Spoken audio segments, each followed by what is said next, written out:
Good Friday morning, everyone, and thank you for tuning in to the weekly Friday edition of the Alan Fitz podcast, also known as The Chat. Alan Fitz, the host of the program this morning, and again, welcome into the show. And as always, we want to welcome in our three biggest listening audiences. Again, those number one at the top of that list are those that agree with what we talk about here on the podcast and leave very positive remarks on different social media platforms. Number two audience is those that don't quite agree with everything that we say, but they do leave positive criticism to our topics. And of course, last but not least, the haters, which cannot see the forest for the trees, and we just really don't pay any attention to them. So we want to welcome all of our listening audiences in this morning for the podcast, live from our studios here in beautiful Amarillo, Texas.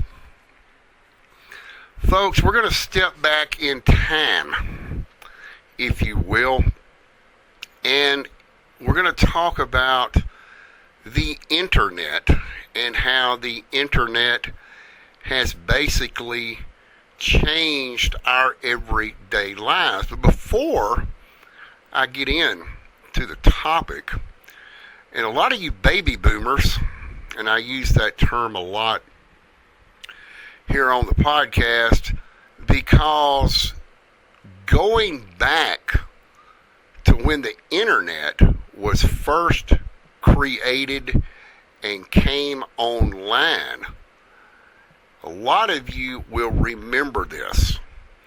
Of course, the new generation in time, you're not going to understand a lot of what I'm talking about, but just stay with me, because hopefully I can make you understand what life was like actually before the internet and how life is today with the internet. Folks, I'm going to take you back on a journey in time. Kind of, let's just call it my childhood. Growing up in a very small East Texas community where, it was simple back then. You got up in the morning as a child, you ate breakfast, you went, got out, waited on the school bus to pick you up. You got on the bus, you went to school, you did your school day activities, you rode the bus back home, and there was no such thing as the internet. So for those out there wondering, what did we do back then? Well, I'm going to tell you a little story of what life used to be. The heart of the matter is Captain Kangaroo was the biggest thing back then. If for some reason you were sick and you could not go to school, well, Bob Keeshan, a man from the state of Vermont, would come on television about 8 o'clock Central Time, and you would watch Captain Kangaroo with Bunny Rabbit, Mr. Moose, Mr. Green Jeans, and even Dennis the Painter. In the afternoons, it was Mr. Rogers' Neighborhood. Yeah, Fred Rogers was the host of that well-known program. And this is basically what we did back in that time era. Now, before the internet came to be, how did we communicate with people? Well, we used what was called a rotary dial telephone. Folks, then it became, well, you had the party line, and if you didn't want to have a party line and you had the money, you got on the private line, then became tone dialing. So the boys would call up the girls, sometimes the girls would call up the boys, and this is how you would spend your afternoons. No, you wouldn't do your homework. You would either get on the telephone or you'd get on your bicycle and ride up and down the dirt roads, going and knocking on doors to visit maybe one of your school buddies. We had computers back in that time era, but we didn't have something called the internet. So you really were living a basic, simple lifestyle. Maybe daddy would come home from work around 5 o'clock and he would sit down to a meal at the table with the family. You would eat dinner, and then maybe your father would take you out maybe to play catch with a couple of baseball gloves. Or if you were lucky, every night except Sunday night and Wednesday night, which were actually active church nights in small communities, you were lucky enough to play Little League Baseball, or even sit in the stands if you didn't make the team. This is how life used to be before the word internet was created. Then came the magical sound, and we'll get to that in just a moment, folks. You had these big, bulky towers that they called. It was the brain, the mainstream of the computer. They figured out how to make computers talk to each other, where people could go into, say, chat rooms or maybe private message each other. And you had those great big white, big old bulky monitors. You know, as a child, you had to have your parents carry the thing from the store into your room and set it up because, well, you just didn't have, you were too little to pick it up. Those things were extremely heavy. And this is where Windows 95 began. I want to play something for you listeners out there, especially you baby boomers. And I'm sure everybody will remember this famous sound. But in order to get on the internet, you basically had to go through one main company to get on it. And when you dialed in, this is what it sounded like. Take a listen.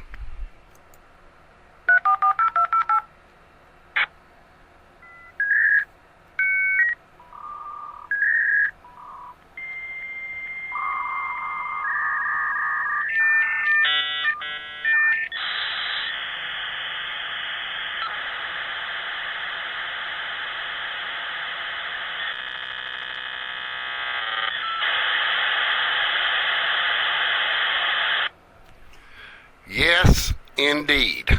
That was the dial-up tone, better known as AOL, or America Online. Folks, this is where it basically all got started. When the internet was created, Windows 95 was the first platform that enabled the general public to get online and basically communicate with the world through a simple computer. Now, as time revolved on, people learned what email was all about.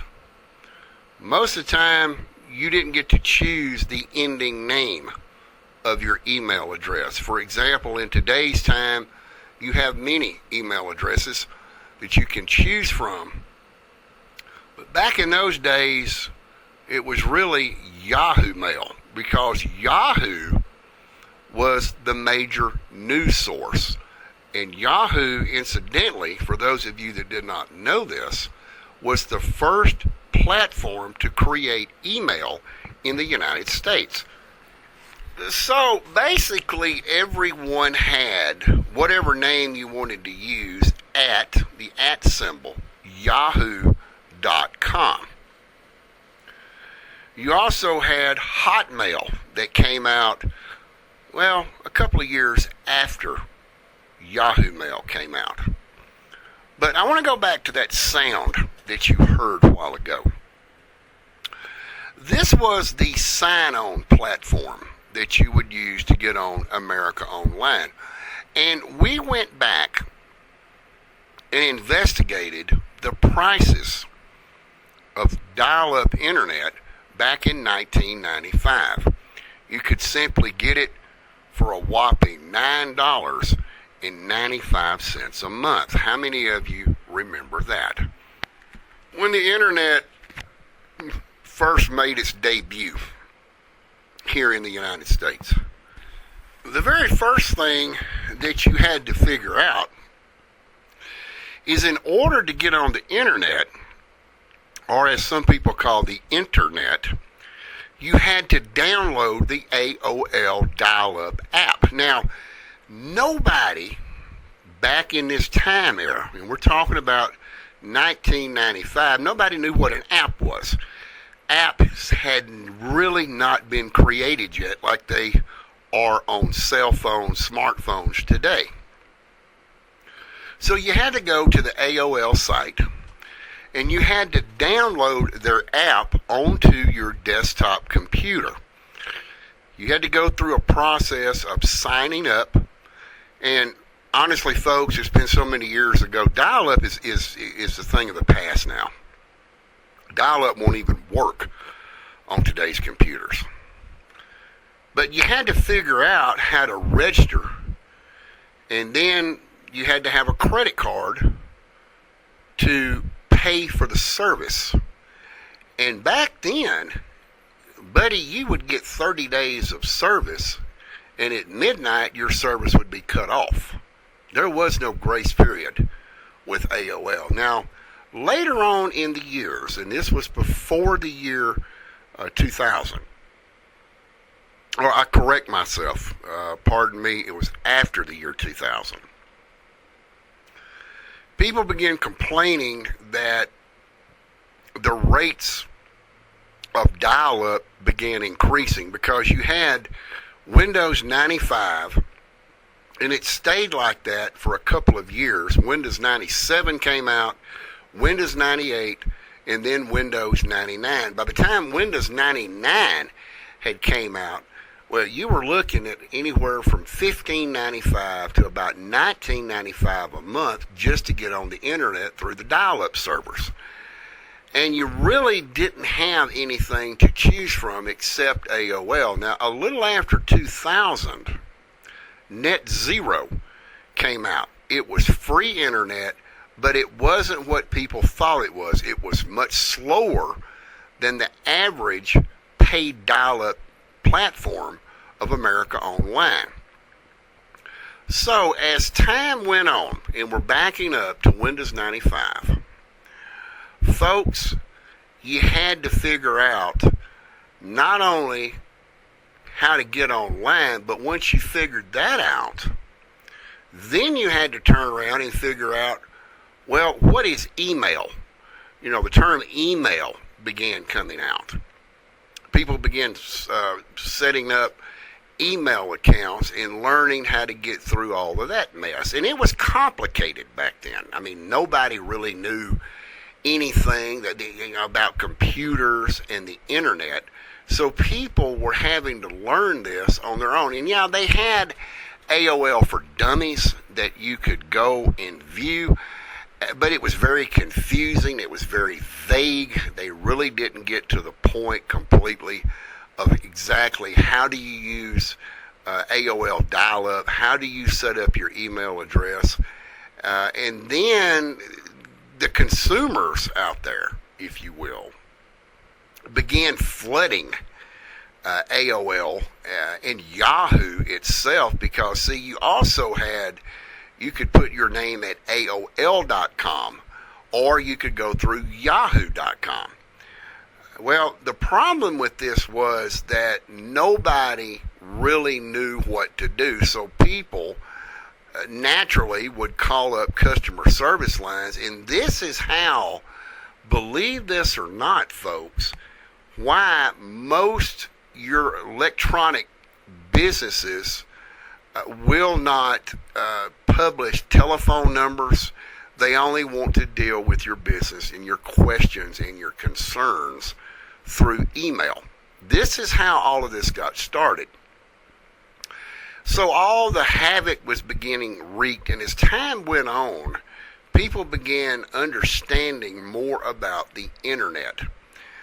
They began understanding how dial-up worked back then compared to today, especially with fiber optics that we have here in Amarillo. I mean, you're looking 5 gigs up, 5 gigs down, was relatively fast in dial-up mode compared to either DSL or fiber optics, and we're going to talk a little bit more about that as the show progresses.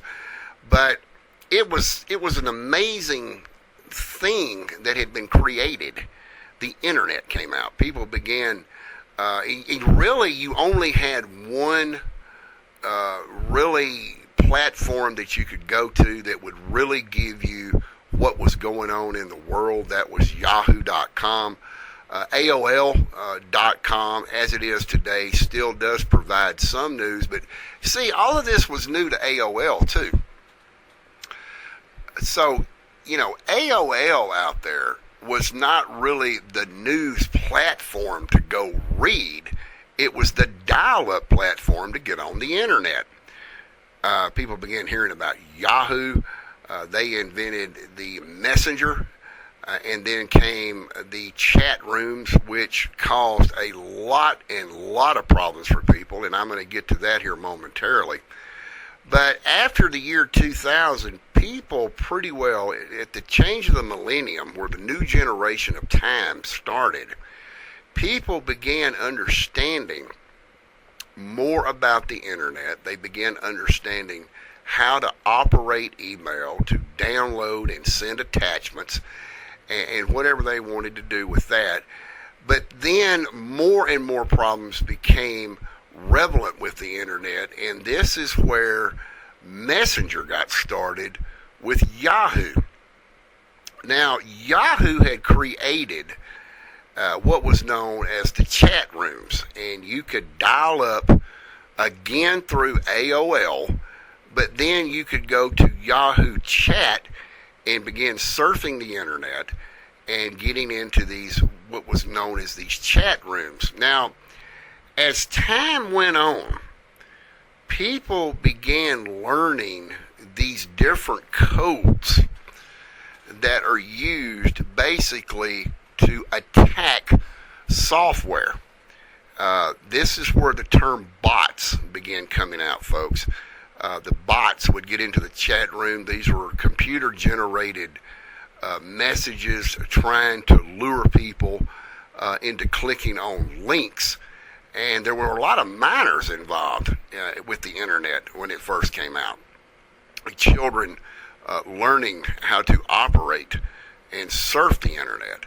Well, getting back to these links that was in the chat room that were generated by these bots, you would click on these links, and basically what it would do, it would take you to different pornographic sites, which, children, folks, have no business looking at such as that, okay?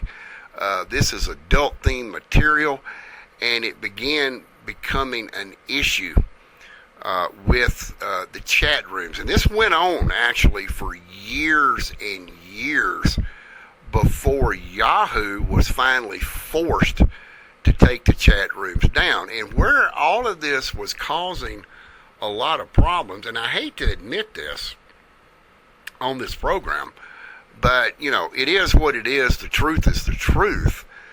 People began meeting people from different chat rooms.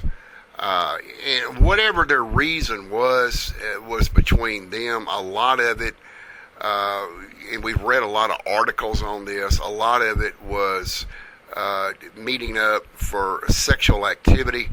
and things of that nature. Married men meeting married women through chat rooms, people hooking up, doing whatever they were doing. It caused a lot of people, believe this or not, folks, got married from meeting in chat rooms. And then the bad part was there was a lot of divorces created because of spousal misconduct, if you would. People not being faithful on their vows of marriage. And it just led to a lot of problems. And one of the worst things that actually happened, and I can actually recall a couple of episodes, newspaper clippings, if you will, that I read. You had these people that were convicted sex offenders that were using AOL dial-up to lure children, trying to, sexual activity with those kids, trying to groom these young girls, things of that nature. There were people reportedly stabbed to death, killed because they had, let their guard down, or were just one of those type that were lonely.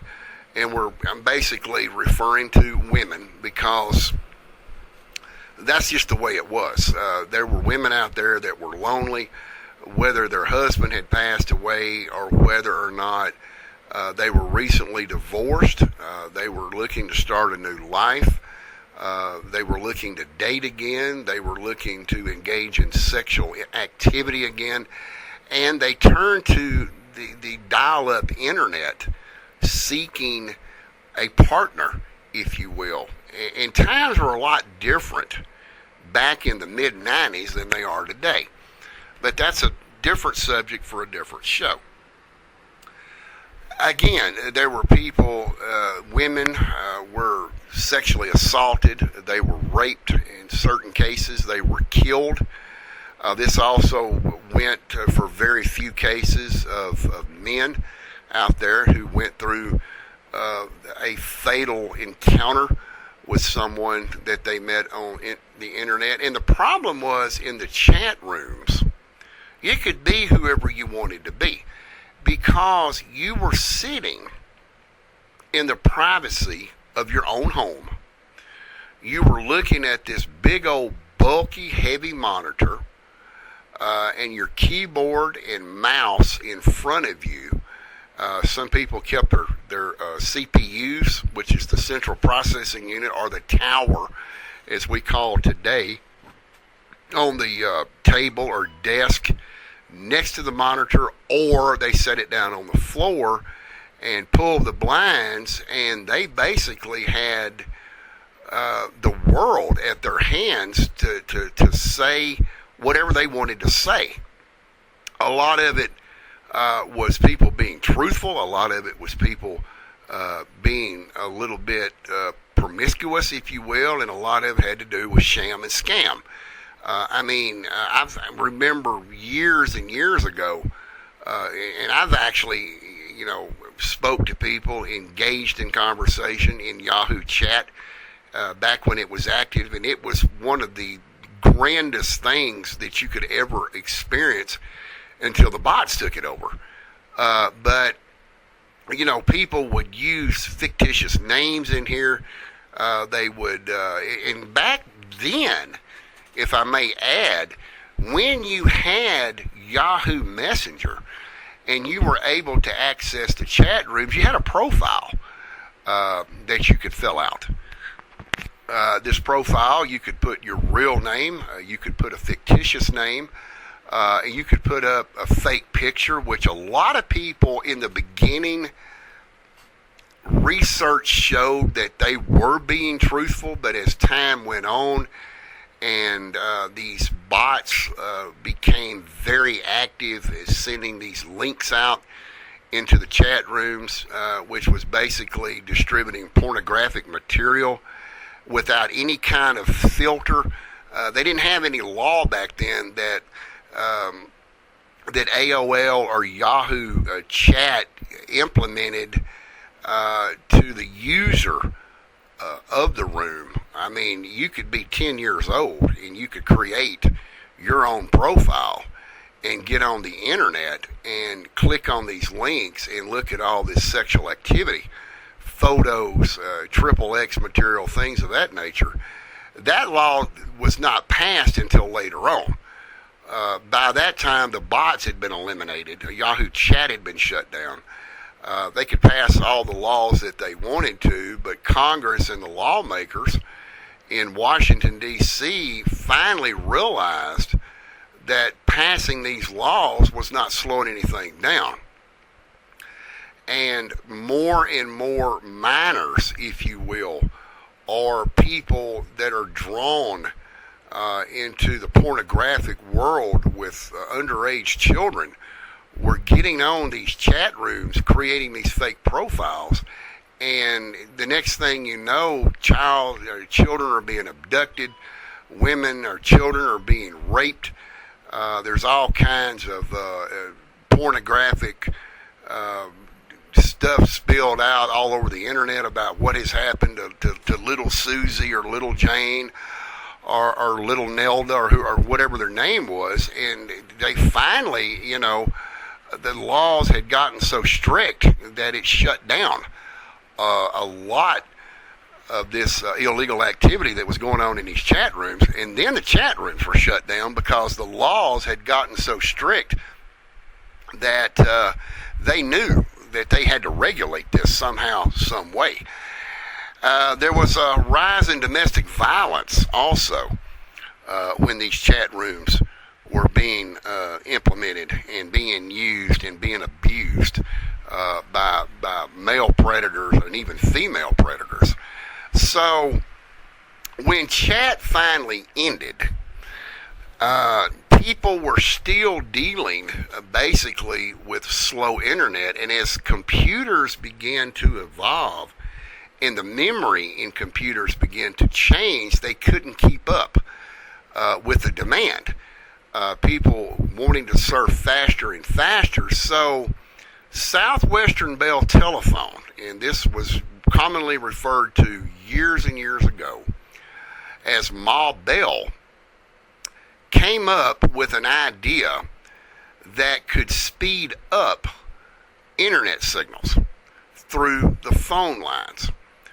Now, you have to remember that when you were using dial-up internet, yes, you had your own phone line, but depending on how many people were using the internet in a geographical location, it would slow your connection down.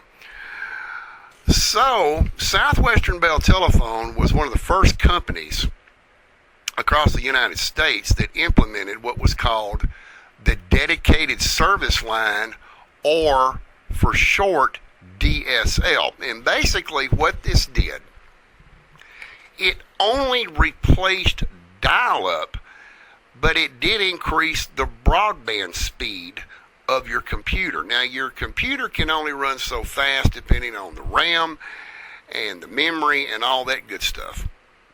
So the Dedicated Service Line was implemented. Again, the first company to come out with it was in Texas. It was Southwestern Bell Telephone. And it began, you were still on a private line, okay? You had your own dedicated service line, but technology began to evolve to where they were learning gradually, not all at once, folks, but gradually were learning how to speed the internet up. So DSL was very, very popular around 2010, 2012, I believe. And it stayed like that for many, many years until more computer technology came out.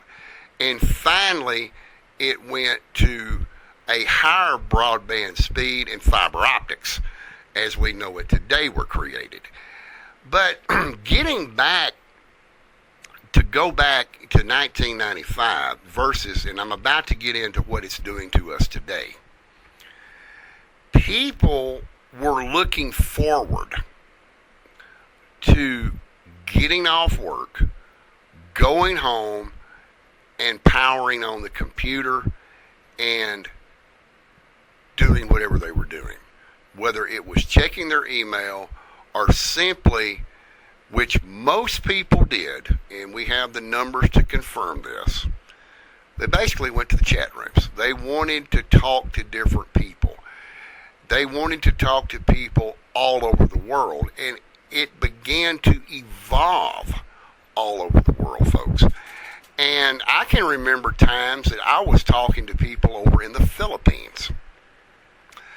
And those people over there, it was a little bit different than what we had here. They had to use a translator, transcribing translators on their computer, because naturally somebody that was born over in the Philippines or over in Hong Kong or Japan, they're not going to understand English. They can't read it, they can't write it, they can't comprehend it.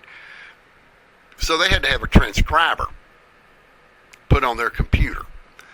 And this is where people would get on the internet, and we're talking about sit up late at night and just talk to people all over the world. It wasn't, folks, always about clicking those links and looking at pornography on the internet. That's not what I'm getting at. There were other links that came out that would direct you.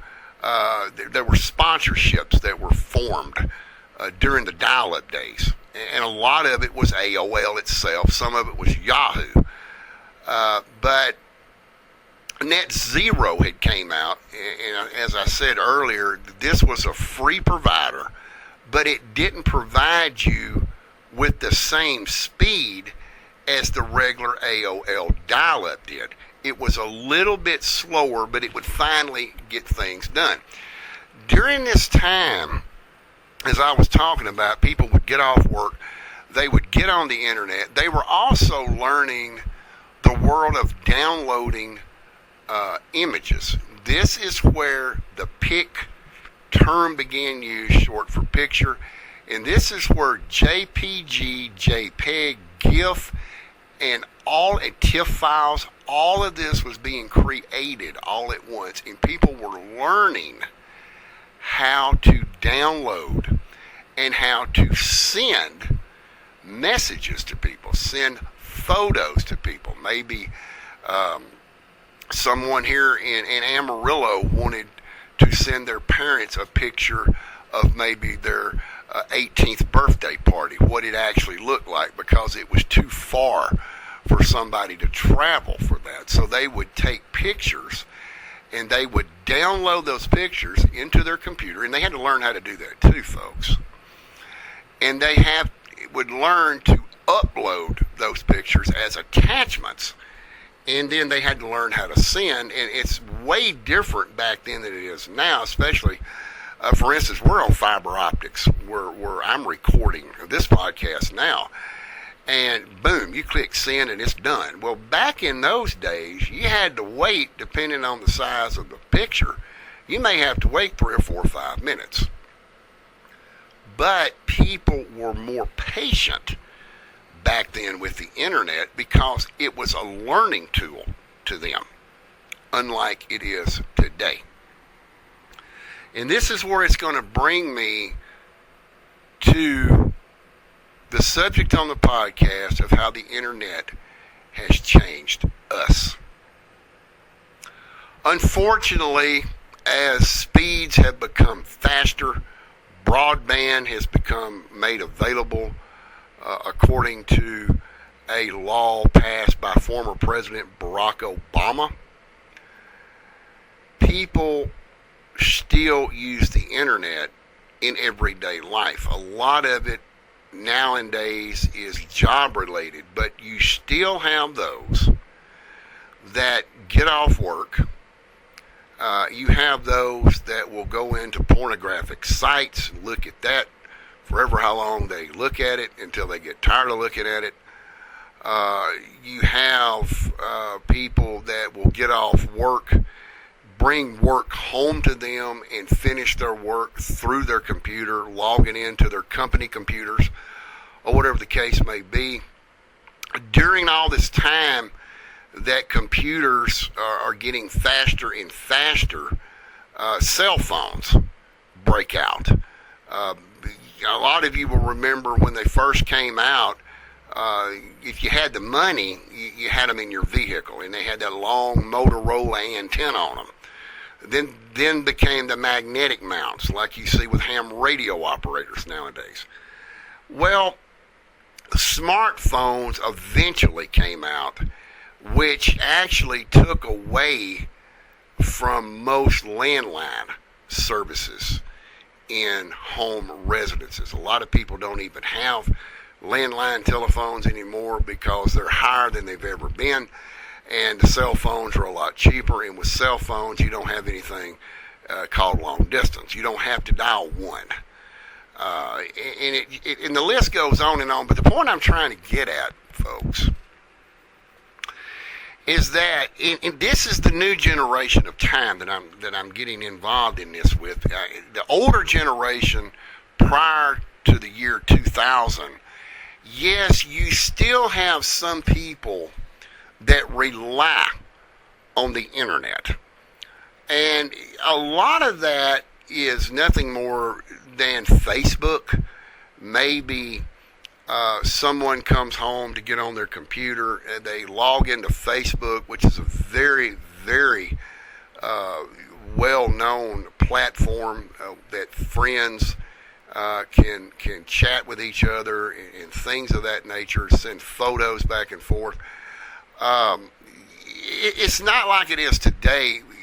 Somebody from back in that generation of time, again, prior to the year 2000, compared to 2025, here it is 25 years later, would simply be coming home, looking at their Facebook account just to see if they've got messages. Maybe someone said hello. Maybe someone sent them a friend request, which they have the power to accept it or deny it, block the individual. And more technology came out during this time.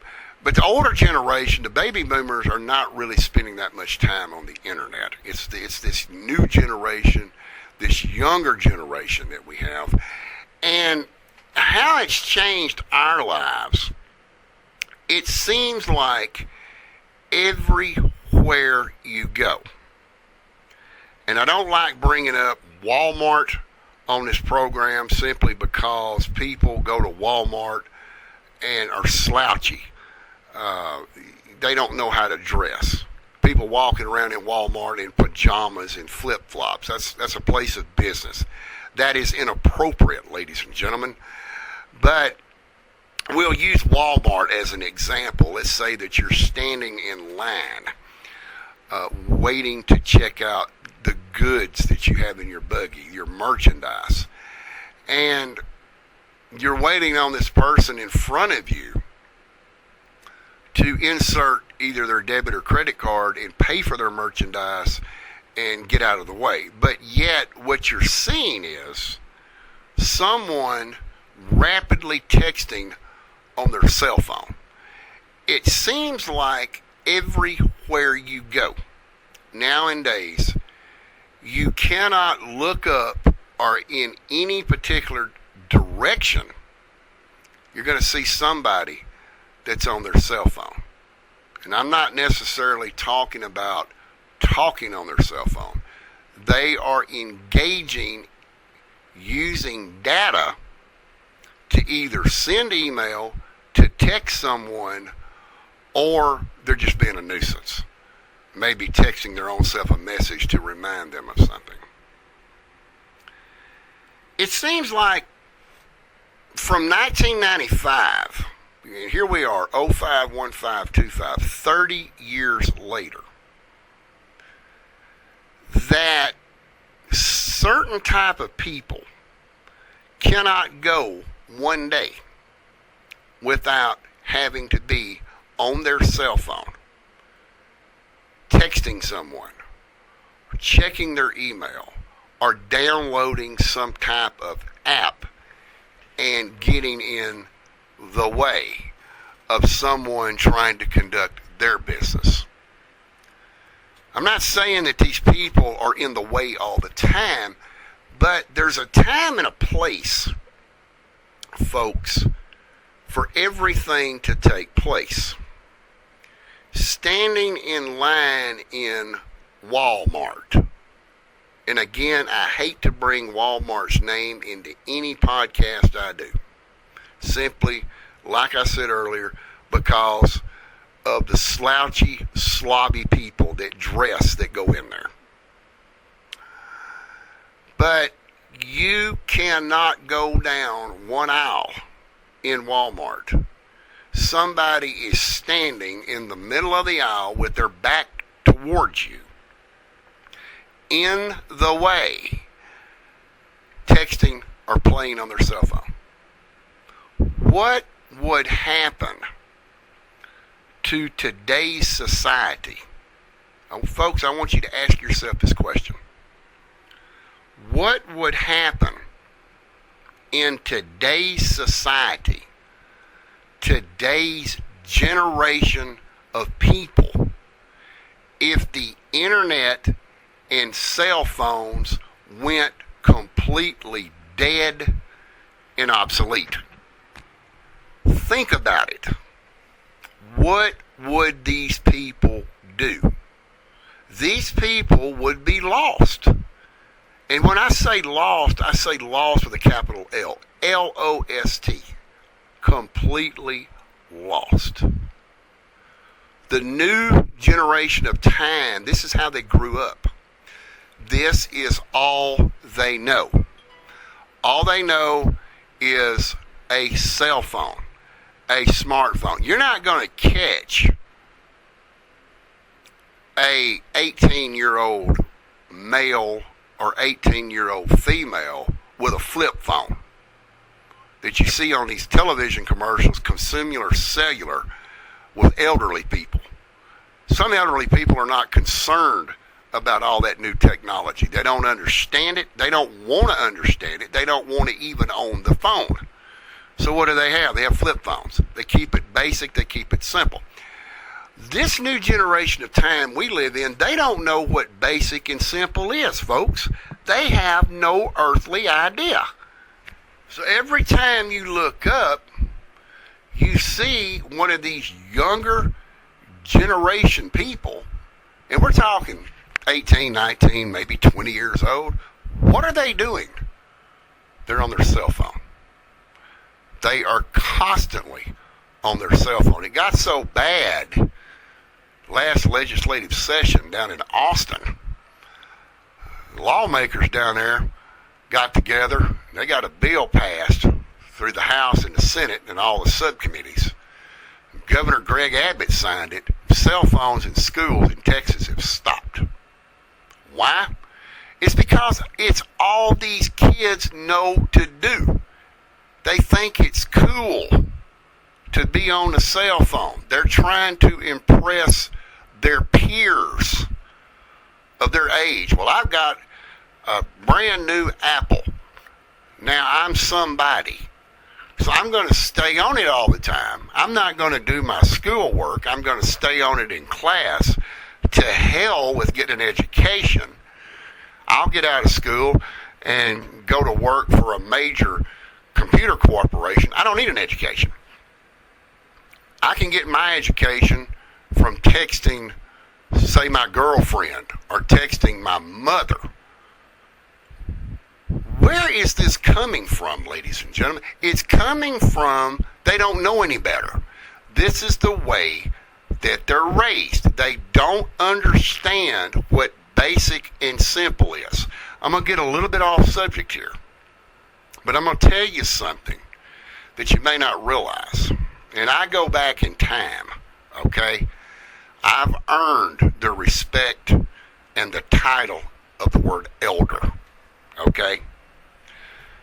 These new generation adolescents or young juvenile children have no earthly idea what it was like to live back in time, years and years before they were even thought about. They have no idea. It seems like the internet, it seems like their cell phone, and it seems like their chat platform is what drives them in life. I've got news for you. You cannot and will not in today's society be able to earn a living, be able to work X number of years, and be able to draw retirement benefits if you don't put the damn cell phone down at some point in life. This, again, ladies and gentlemen, is all that they know. Why do they continuously do this? Because, folks, they think that this is part of their life. This is what they're supposed to do. When in fact, it's not. There is more to life than sitting behind a computer on a monitor with a mouse and a keypad and engaging in petty activity on the internet. There's more to life than that.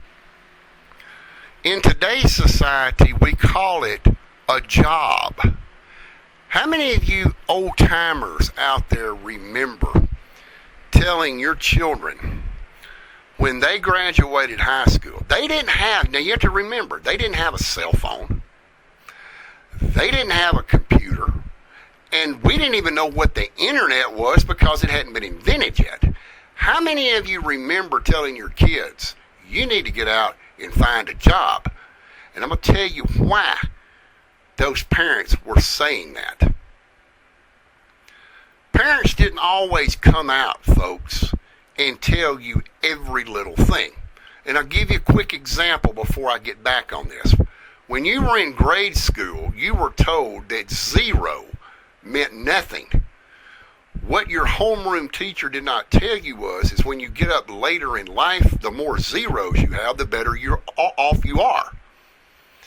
So what the parents were actually doing when they said, you need to get out and get a job, what they were trying to tell you without actually coming out and saying it was, you need a job because you got too much free time on your hands. You get involved with the wrong crowd. Guess what happens? Well, think about it. Misery, trouble. Misery loves trouble, and trouble loves misery. Either way you look at it, you start running with the wrong crowd of people because you don't have a job. Guess where you wind up? You either wind up in a county jail or you wind up in a state penitentiary. You start getting involved with people doing dope, doing drugs. You might wind up dead. Why is that? Because you don't have a job. Because you're always on your cell phone. You're always on the internet. You're always texting somebody. Here recently, I was in United Supermarket. Everybody in Amarillo knows there's 2 locations here, but I was at the older one, at Georgia and 26th Avenue. There were 2 teenage girls, couldn't have been more than 14, 15, 16 years old, standing in line with appeared to be their mama, okay? It was a rather long line because I was standing behind them. The self-checkout where I normally go was just lined up, it's packed. It was right before the Christmas holidays came around last year. Guess what these 2 teenage girls were doing? They were standing side by side in the grocery store, in the supermarket, and they were texting each other, and they were less than 5 feet apart. The parents out there are not doing their job. The parents are letting the internet control their children. I'm not saying that the internet is a sickness. We can say someone that stays drunk all the time, an alcoholic, that's a sickness. someone that every time you turn around, they're smoking marijuana cigarette. That's a sickness. That's a disease. These two girls are standing side by side to each other, and they don't have enough sense to carry on a conversation in voice. They got to do it by chat and less than 5 feet from each other. This is where I'm going with this, ladies and gentlemen. The internet has changed our lives. We have become so dependent on the internet that some people, and nobody really knows why it happens, but because they have become so dependent on the internet that they lose control of reality momentarily. The internet has been around for 30 years. The internet should be used like it's used in school out here in society. It should be used to educate people. There's nothing wrong with getting on the internet and trying to educate yourself. Try to learn more information. Now, of course, you have this spam that comes out and these false articles, and you have to have something on your computer that will detect false information. I'm not going to go there. That'll take me another 30 minutes, and we're running out of time on this episode of the chat. There is nothing wrong in getting to educate yourself by using the internet. The internet is one of the grandest things that ever came out on planet Earth. You know, you all heard of the 7 wonders of the world. The internet should be called the 8th wonder of the world, and that's just my own personal opinion. Cell phones were a great invention that came out, because back in the time I grew up, you didn't even know what a cell phone was. It was called a rotary dial telephone. Then it became a push button telephone, and then it became now a cell phone.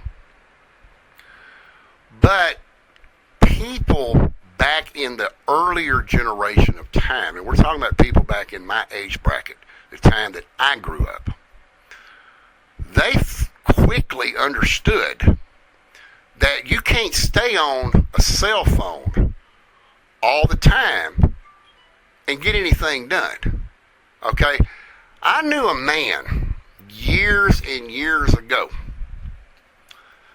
that was a supervisor for a gas company down in Cameron Parish, Louisiana. I will say his first name only to protect him. His first name was Tim. I met Mr. Tim years and years ago. He was over a fleet of trucks that basically carried oxygen and medical oxygen to hospitals across the southern United States. Every time that I saw Tim was on the telephone. There's a little bit difference if it's your job than if you're doing it in leisure free time. This is what I want the parents out there to understand. Teach your children that they are abusing the internet. They are abusing text messages when every time you look up, they're on the internet. They're on that cell phone. They just got to go faster and faster with them fingers and thumbs, texting whoever they're texting. There is more to life than that. You cannot earn a living doing this. Not in today's society. The internet was not set up for that. Cell phones were not set up for that. And if children are not getting an education in this new generation of time we live in, you have to remember something. It's not the child's fault. It's the parent's fault for failure to educate those children. Yes, and in closing, the internet is the grandest thing that has ever come to our generation of time. It serves an everyday purpose. If you're not sure about something, you can go to Google, you can go to Microsoft Edge, you can go to Safari, you can type in your question. Now you've got ChatGPT. And you can educate yourself on what information that you're seeking. Then it's time to get off and move on with what you're moving on with. And that is one word, and it's called life. Teach your children out there that you can't stay on your phone, you can't stay on it and text people all day long. And yes, even though the internet is part of our daily routine in life, it is not the only thing that revolves here on earth. You've heard the old saying, life goes on. And folks, truly, it does. So going back 30 years to this,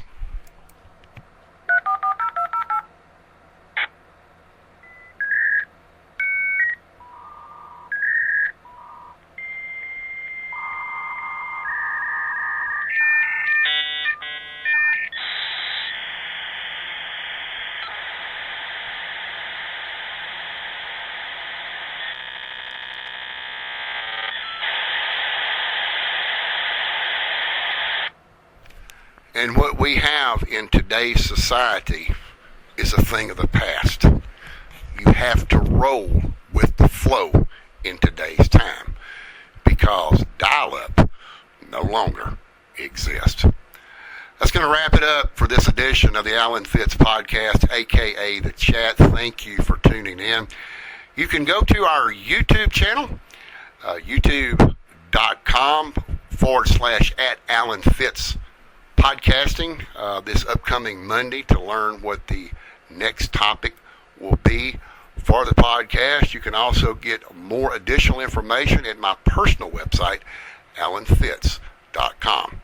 So until we meet again, and this will be on Friday, January the 23rd.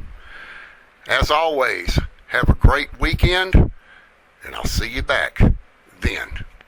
Until such time, this is Alan Fitz saying bye for now.